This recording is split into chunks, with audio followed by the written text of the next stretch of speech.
আসসালামু আলাইকুম রহমতুল্লাহি ওবরাকাতুহু।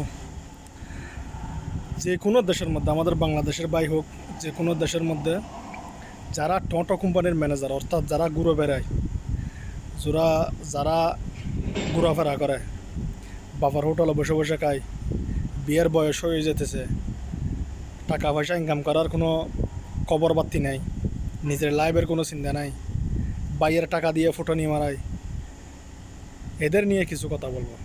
অবশ্যই সবাই ভিডিওটি সম্পূর্ণভাবে দেখার চেষ্টা করবেন।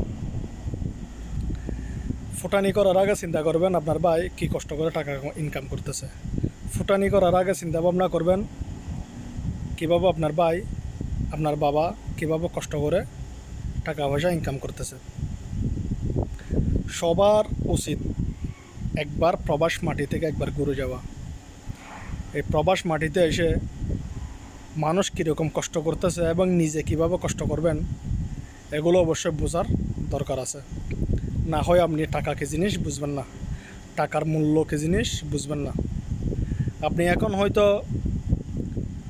বন্ধুবান্ধব নিয়ে 5,000, 10,000, 2,000, 1,000 এক বোর্ডে খেয়ে ফেলতেছেন, কিন্তু আপনি যখন কষ্ট করে ইনকাম করবেন, যখন আপনি ইট টেনে, তাবুক টেনে, ইলেকট্রিকের কাজ করে, রাস্তার কাজ করে, কষ্টের কাজ করে, কারণ রোদের মধ্যে মাথার ঘাম ফাইয়ে ফেলে যখন কষ্ট করবেন, তখন আপনি বুঝতে পারবেন এই টাকাটা খরচ করা কত কঠিন।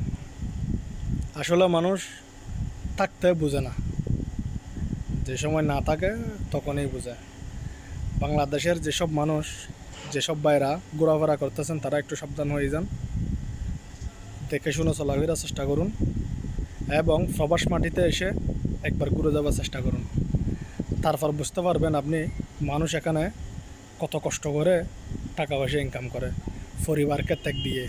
মানুষ মারা গেলে চেহারা দেখে না, কত কষ্ট করে ফ্যামিলির জন্য।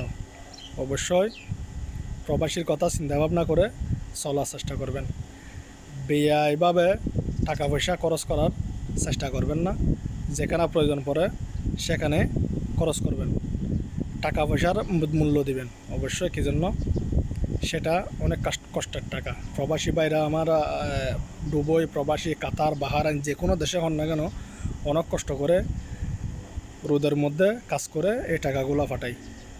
সবাই অবশ্যই এই টাকাগুলো গুরুত্ব দেওয়ার চেষ্টা করবেন। এই নিউজটা করতেছি, আমার একটা ভাই কালকে আমার সাথে একটা কথা শেয়ার করছে।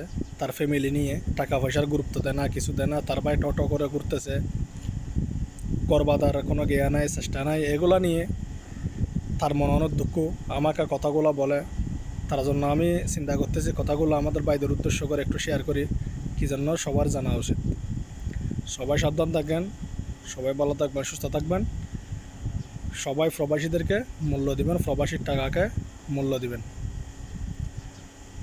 সবাইকে ধন্যবাদ এবং আসসালামু আলাইকুম।